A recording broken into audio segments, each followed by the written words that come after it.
My name is Ava, 31 years old, and I was staring at my laptop in my small loft, feeling like I could finally exhale. The screen showed my bank account, $0 owed on my student loans. After 13 years, I'd cleared $85,000, $65,000 for my degree, plus a mountain of interest. I'd beaten the timeline by 4 years, thanks to a decent gig at a cybersecurity firm straight out of college. I shut the laptop, grabbed my coat, and hit the local shop for a bottle of whiskey. Back home, I poured a shot, sank into my thrift store armchair, and soaked in the moment. My place was modest, a one-bedroom with creaky floors and a tiny balcony, but it was mine, debt-free. Why was I alone? That's a messy tale tied to a family that always looked right through me. Growing up, I was the ghost in my own house. My parents, Karen and Steve, seemed to forget me the moment my younger brother, Ethan, arrived. He's 25 now, and the gap in how we were treated was glaring. I remember one summer when I was 16 and Ethan was 10.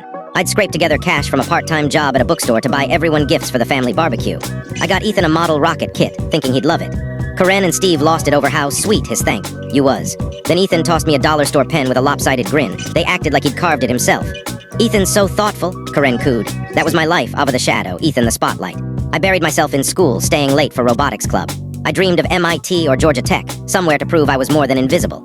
Senior year, I got into West Coast Polytechnic, not MIT, but damn good, with a scholarship covering 30% of tuition. I still needed $65,000 for 4 years. I thought Karen and Steve might chip in, always preaching about education.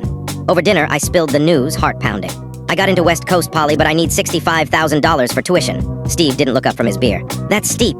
Karen paused mid-bite. "Ava, we can't afford that." I pitched student loans or co-signing, but Steve shut me down. "If you were smarter, you'd have a full ride. Guess you're not." Ethan, then 12 and flunking math, snickered. I begged for weeks, showing them stats on West Coast Poly's engineering program, 90% job placement, 6-figure starting salaries.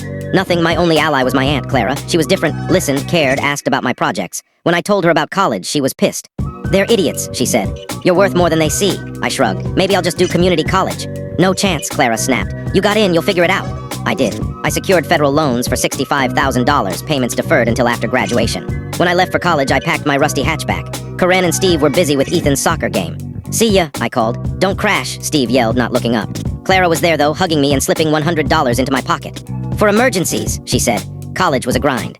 I worked 20 hours a week at the campus tech support desk, barely covering ramen and rent. I also tutored coding on weekends. Sleep was rare, but I kept my grades up to hold my scholarship. Clara sent $50 every month and called every Friday. Karen and Steve. Radio silence unless I called for holidays. "Hey, happy birthday, Dad." "Thanks, Ava, school good?" "Yeah, Dean's List." "Cool, Ethan just made varsity." 5 minutes done. Senior year, I was on fire. Interviews with 5 tech companies, killer rec letters from profs. Graduation came, and I scanned the crowd for my parents, knowing they wouldn't show. The night before, Karen called. "Congrats, Ava. We can't make it. Ethan's got a tournament." For complete story, follow the given link below. Please like and subscribe Meesha's Quest Tales for new stories.